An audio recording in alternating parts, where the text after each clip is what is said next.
অনেকদিন থেকে ইচ্ছা করতেছিল যে বাইরে যেয়ে কিছু স্ট্রিট ফুড ট্রাই করব। আমাদের টাঙ্গাইলে কিন্তু ঢাকার মতো এখন অনেক ধরনের ফুড কোর্ট হয়েছে, অনেক ধরনের খাবারই পাওয়া যায়। আর এই ফুড কোর্টের খাবারগুলো কিন্তু মোটামুটি কোয়ালিটি অনেকই ভালো আর খুব কম দামে পাওয়া যায়। তো হ্যালো এভরিওয়ান, আসসালামু আলাইকুম, কেমন আছেন সবাই? নতুন একটি ব্লগে আপনাদের সবাইকে স্বাগত। টাঙ্গাইলে কিন্তু স্ট্রিট ফুডের জন্য বা ফুড কোর্টের জন্য যেটাই বলে না কেন, ক্যাপসুল মার্কেট হচ্ছে সর্বোত্তম। ওইখানে সব ধরনের খাবার একসাথেই পাওয়া যায়, এখানে প্রায়ই খাওয়া হয়। আজকে ভাবতেছিলাম যে সবাই মিলে একটু ডিফারেন্ট কিছু ট্রাই করব। তো আমাদের রেজিস্ট্রিপাড়ার যে 90 বাড়ি আছে ওইখানেও আমি যাওয়ার সময় দেখতেছিলাম যে কিছু ফুড কোর্ট হয়েছে। তো মেয়ে চাইতেছিল একটু পার্কে ঘুরতে যাওয়ার জন্য। আমাদের টাঙ্গাইলে কিন্তু ঘোরার জায়গার একদমই অভাব, মানে নেই বললেই চলে। প্রায় 2 সপ্তাহ ধরে বলতেছিল যে ঘুরতে যাবে। তো ওরে নিয়ে আমি ডিসি লেকে গেছিলাম, কিন্তু যেতে যেতে আমাদের কপাল অনেক খারাপ, একদম সন্ধ্যা হয়ে গিয়েছে। ভাবতেছিলাম যে রোদ ছিল বাইরে, একটু পরে বের হবো এগুলা ভাবতেই দেখা গেছে যে রেডি হয়ে বের হইতে হঠাৎ করে দেখলাম অন্ধকার হয়ে গেছে। আর আমাদের সাথে কোনো ছেলে মানুষ ছিল না, বিধায় আমরা ওইখানে খুব একটা বেশি দেরি করিনি। আর ওইখানে দেখার মতো বা আমার মেয়ের খেলার মতো কোনো কিছুই ছিল না। তো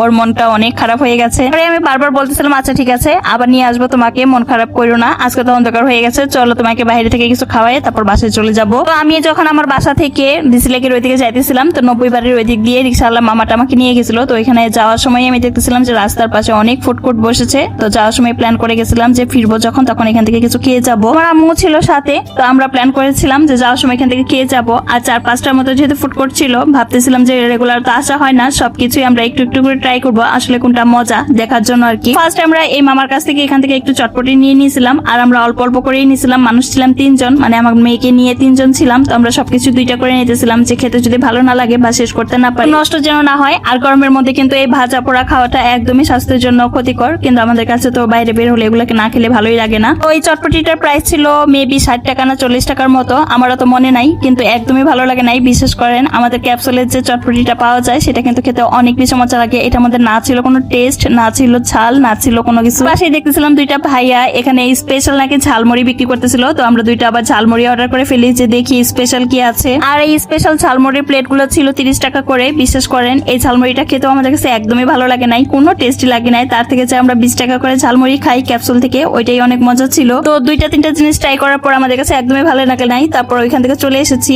আর কোনো কিছু আমরা ট্রাই করার সাহসই পাই নাই, যে কোনো কিছুই ভালো লাগতেছে না, চলে যাই। তারপরে ক্যাপসুলের সামনে এসে আমি দেখতেছিলাম যে আখের রস বিক্রি করতেছে। তো প্রচুর গরম লেগেছিল, আর ওইদিকে ফাস্টফুড টাইপের আইটেম গুলো খেয়ে আমাদের পিপাসাও লেগেছিল। যদিও পানি খেয়েছিলাম, কিন্তু তাতে পিপাসা একদমই মিটেনি। পরে আমরা এখান থেকে আবার আখের রসটা খেলাম, খুব মিষ্টি ছিল, এটা খুব ভালো লাগছে। আর তারপরে দেখতেছিলাম এখানে যেহেতু পূজা শুরু হয়েছে বড় কালীবাড়ি, তো এখানে বেলুন ফিরি, তারপরে হচ্ছে নারকেল কোড়ানি, এগুলা বিক্রি করতেছিল। আমার যেহেতু রুটি বেলার বেলুন ফিরিটা অনেক বড়, আর ওইটা নাড়াচাড়া করতে আমার অনেক কষ্ট হয়, তো আমি এখান থেকে ছোট একটা নিয়ে নিলাম। একটা নারকেল কোড়ানোর জন্য কোড়ানিও নিয়ে নিছি। আমার নারকেল কোড়ানোর জন্য কে নিয়ে গেছে না হারাই গেছে বলতে পারি না। করতে গেলেও সংসারের জন্য টুকিটাকে কেনাকাটা না করলে এখন আর ভালোই লাগে না, মানে পুরা মনে হচ্ছে যে একদম সংসারী হয়ে গেছে, তাই না? যেহেতু ছেলে আছে, তো ছেলের জন্য হালকা কিছু খাবার নিয়ে যাব আমি। আর এখান থেকে হটডগ নিয়ে গেলাম।